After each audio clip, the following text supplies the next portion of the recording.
ಸ್ನೇಹಿತರೆ ನಮಸ್ಕಾರ. ಪರಮೆಡ್ಜ್ ಯೂಟ್ಯೂಬ್ ಚಾನಲ್ಗೆ ತಮಗೆಲ್ಲರಿಗೂ ಸ್ವಾಗತ. ಇಂದಿನ ವಿಡಿಯೋದಲ್ಲಿ ನಾವು KSET 2026 ಪರೀಕ್ಷೆಗೆ ಸಂಬಂಧಿಸಿದಂತೆ ಕರ್ನಾಟಕ ಪರೀಕ್ಷಾ ಪ್ರಾಧಿಕಾರ ಬಿಡುಗಡೆ ಮಾಡಿರುವ ಪ್ರಮುಖ ಮಾಹಿತಿಯನ್ನು ಸಂಪೂರ್ಣವಾಗಿ ನೋಡೋಣ. ನೀವು KSET ಪರೀಕ್ಷೆಗೆ ತಯಾರಿ ನಡೆಸುತ್ತಿದ್ದರೆ ಈ ವಿಡಿಯೋವನ್ನು ಕೊನೆವರೆಗೂ ನೋಡಿ. ಪ್ರಮುಖ ಮಾಹಿತಿಯನ್ನು ನಾವು ನೋಡ್ತಾ ಹೋಗೋಣ. ಮೊದಲನೇದಾಗಿ ನೋಡಿ, ಇದು ನೋಟಿಫಿಕೇಷನ್ 10/8/2026 ಅಂದರೆ ನಿನ್ನೆ ನೋಟಿಫಿಕೇಷನ್ ಹೊರಡಿಸಿದರೆ ಕರ್ನಾಟಕ ರಾಜ್ಯ ಸಹಾಯಕ ಪ್ರಾಧ್ಯಾಪಕರ ಅರ್ಹತಾ ಪರೀಕ್ಷೆ KSET 2026 ಆಗಿರುತ್ತೆ ಸ್ನೇಹಿತರೆ. ಇನ್ನು ಪ್ರಮುಖ ದಿನಾಂಕಗಳನ್ನು ನಾವು ನೋಡ್ತಾ ಹೋದರೆ ಆನ್ಲೈನ್ ಮೂಲಕ ಅರ್ಜಿ ಸಲ್ಲಿಕೆ ಪ್ರಾರಂಭ ದಿನಾಂಕ ನೋಡಿ 10/8/2026 ಆಗಿರುತ್ತೆ. ಇನ್ನು ಆನ್ಲೈನ್ ಮೂಲಕ ಅರ್ಜಿ ಸಲ್ಲಿಸಲು ಕೊನೆಯ ದಿನಾಂಕ ನೋಡಿ 5/9/2026 ಆಗಿರುತ್ತೆ. ಇನ್ನು ಅರ್ಜಿ ಶುಲ್ಕ ಪಾವತಿಸಲು ಕೊನೆಯ ದಿನಾಂಕ ನೋಡಿ 6/9/2026 ಆಗಿರುತ್ತೆ. ಹಾಲ್ ಟಿಕೆಟ್ ಬಿಡುಗಡೆ ಮಾಡುವ ದಿನಾಂಕ ನೋಡಿ 1/10/2026 ಆಗಿರುತ್ತೆ. ಪರೀಕ್ಷೆ ದಿನಾಂಕ ನೋಡಿ 11/10/2026 ಆಗಿರುತ್ತೆ. 11/10/2026 ಎಕ್ಸಾಮ್ನ ಇವರು ನಡೆಸ್ತಾರೆ ಅಂತಲೇ ಹೇಳಿದ್ದಾರೆ. ನೋಡಿ, ನೀವು ಸಲ್ಲಿಸಬೇಕಾದ ಅರ್ಜಿ ಈ ವೆಬ್ಸೈಟ್ ಲಿಂಕ್ ನಾನು ಡಿಸ್ಕ್ರಿಪ್ಷನಲ್ಲಿ ಕೊಟ್ಟಿರ್ತೀನಿ. ನೀವು ಡೈರೆಕ್ಟಾಗಿ ಅಪ್ಲಿಕೇಶನ್ನ ಹಾಕ್ಬೋದು. ನೋಡಿ, ಈ KSET 37 ವಿಷಯಗಳಿಗೆ ನಡೆಸಲಾಗುತ್ತದೆ ಅಂತ ಹೇಳಿದ್ದಾರೆ. ಇನ್ನು ಅರ್ಹತಾ ನಿಬಂಧನೆಗಳನ್ನು ನೋಡೋದಾದರೆ ಅಭ್ಯರ್ಥಿಗಳು UGC ಇಂದ ಮಾನ್ಯತೆ ಪಡೆದಿರುವ ವಿಶ್ವವಿದ್ಯಾಲಯ, ಉನ್ನತ ಶಿಕ್ಷಣ ಸಂಸ್ಥೆಯಿಂದ ಸ್ನಾತಕೋತ್ತರ ಪದವಿ ಅಥವಾ ಸಮಾನವಾದ ಪರೀಕ್ಷೆಗಳಲ್ಲಿ ಸಾಮಾನ್ಯ ವರ್ಗದ ಅಭ್ಯರ್ಥಿಗಳು 55ರಷ್ಟು ಅಂಕ ಪಡೆದಿರಬೇಕು. ಇನ್ನು SC ST ಮತ್ತು PW ಪ್ರವರ್ಗ 2A 2B ಪ್ರವರ್ಗ 1 ಮತ್ತು 3B 3A ಇವರೆಲ್ಲರೂ 50 ಅಂಕಗಳನ್ನು ಗಳಿಸಿರಬೇಕು. ಇನ್ನೊಂದು ವಿಶೇಷ ಏನಂತಂದರೆ, ಇವಾಗ ಯಾರ್ಯಾರು ಸ್ನಾತಕೋತ್ತರ ಪದವಿಯನ್ನು ಫೈನಲ್ ಇಯರ್ ಇದ್ದೀರಾ ಅವರೆಲ್ಲರೂ ಕೂಡ ಅಂತಿಮ ವರ್ಷದಲ್ಲಿದ್ದವರು ಕೂಡ ಅರ್ಜಿಯನ್ನು ನೀವು ಈ ಪರೀಕ್ಷೆಯನ್ನು ಅಂದರೆ ಬರಿಬೋದಾಗಿರುತ್ತೆ. ಆದರೆ ಇಲ್ಲಿ ಒಂದು ಏನಿದೆ ಅಂತಂದರೆ, ನೀವು ಎಕ್ಸಾಮ್ ಬರೆದ ನಂತರ 2 ವರ್ಷದೊಳಗಡೆಗೆ ನಿಮ್ಮ ರಿಸಲ್ಟ್ KA ಅವರಿಗೆ ನೀವು ಮತ್ತೆ ವೆರಿಫಿಕೇಷನ್ನ ಮಾಡಿಸ್ಬೇಕಾಗಿರುತ್ತೆ ಸ್ನೇಹಿತರೆ. ಇನ್ನು ಪ್ರಮುಖ ಮಾಹಿತಿ ನೋಡೋದಾದರೆ ವಯೋಮಿತಿ ನೋಡಿ, ಕರ್ನಾಟಕ ರಾಜ್ಯ ಸಹಾಯಕ ಪ್ರಾಧ್ಯಾಪಕ ಅರ್ಹತಾ ಪರೀಕ್ಷೆಗೆ ಯಾವುದೇ ರೀತಿಯಾದ ವಯೋಮಿತಿ ಗರಿಷ್ಠ ಇರುವುದಿಲ್ಲ, ಹಾಗಾಗಿ ಯಾರಾದರೂ ಬರಿಬೋದು. ನೋಡಿ, ಶುಲ್ಕ ನೋಡಿ, ಸಾಮಾನ್ಯ ವರ್ಗ ಪ್ರವರ್ಗ 2A 2B 3A 3B ಅವರಿಗೆ 750 ಅಪ್ಲಿಕೇಶನ್ ಶುಲ್ಕ ಇರುತ್ತೆ. ಇನ್ನು ಪ್ರವರ್ಗ 1 SC ಮತ್ತು ST ಮತ್ತು PWD ಮತ್ತು ತೃತೀಯ ಲಿಂಗಿಗಳಿಗೆ 500 ಅಪ್ಲಿಕೇಶನ್ ಶುಲ್ಕ 500 ಆಗಿರುತ್ತೆ. ಮೇಲ್ಕಂಡ ಶುಲ್ಕವನ್ನು KA ಸೂಚಿಸಿದಂತೆ ಆನ್ಲೈನ್ ಮೂಲಕ ಅರ್ಜಿ ಪಾವತಿಸಬೇಕು. ಬೇರೆ ಯಾವುದೇ ವಿಧಾನದ ಮೂಲಕ ಪಾವತಿಸಲು ಅವಕಾಶ ಇರುವುದಿಲ್ಲ ಅಂತ ಹೇಳಿದರೆ ಮನಿ ಆರ್ಡರ್ ಮತ್ತು demand draft, IPO office channel ಇತ್ಯಾದಿ ಒಪ್ಪಲ್ಲ ಅಂತ ಹೇಳಿದರೆ. ಇನ್ನು ಪರೀಕ್ಷೆ ವಿಧಾನ ನಾವು ನೋಡ್ತಾ ಹೋಗೋದ್ರೆ ನೋಡಿ ಸ್ನೇಹಿತರೆ, ಪರೀಕ್ಷೆ 2 ಪತ್ರಿಕೆಗಳಿರುತ್ತೆ. ಇದು 2 ಬಹು ಆಯ್ಕೆ ಅಂದರೆ ಮಲ್ಟಿಪಲ್ ಕ್ವಶನ್ ಇರುತ್ತೆ. MCQ ಪತ್ರಿಕೆ 1 ನೋಡಿ 100 ಅಂಕಗಳಿಗಿರುತ್ತೆ. ಇದು ಪತ್ರಿಕೆ 2 200 ಅಂಕಗಳಿರುತ್ತೆ. ಅಂದರೆ ಪತ್ರಿಕೆ 1 50 ಪ್ರಶ್ನೆಗಳಿರುತ್ತೆ. ಇದು 3 ಗಂಟೆ ಅವಧಿ ಇರುತ್ತೆ.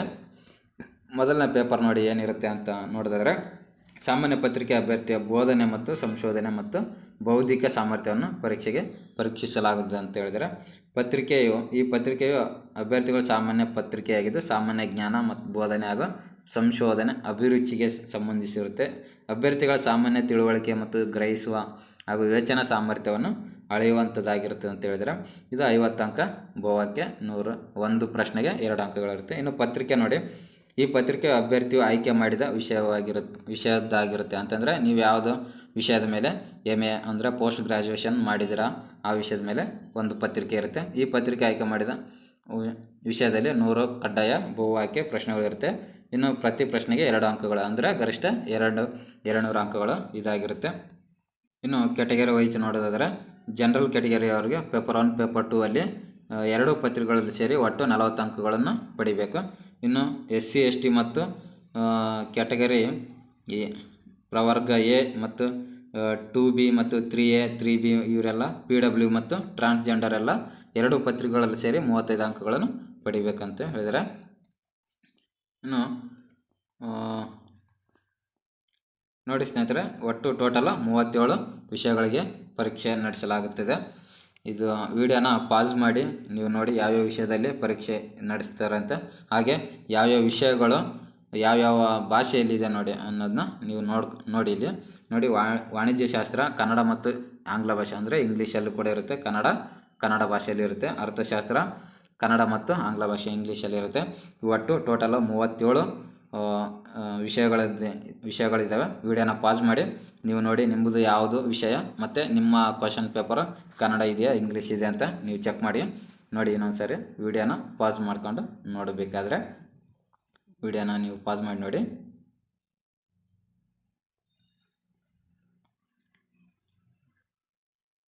ನೆಕ್ಸ್ಟ್ ನೋಡೋಣ ನಾವು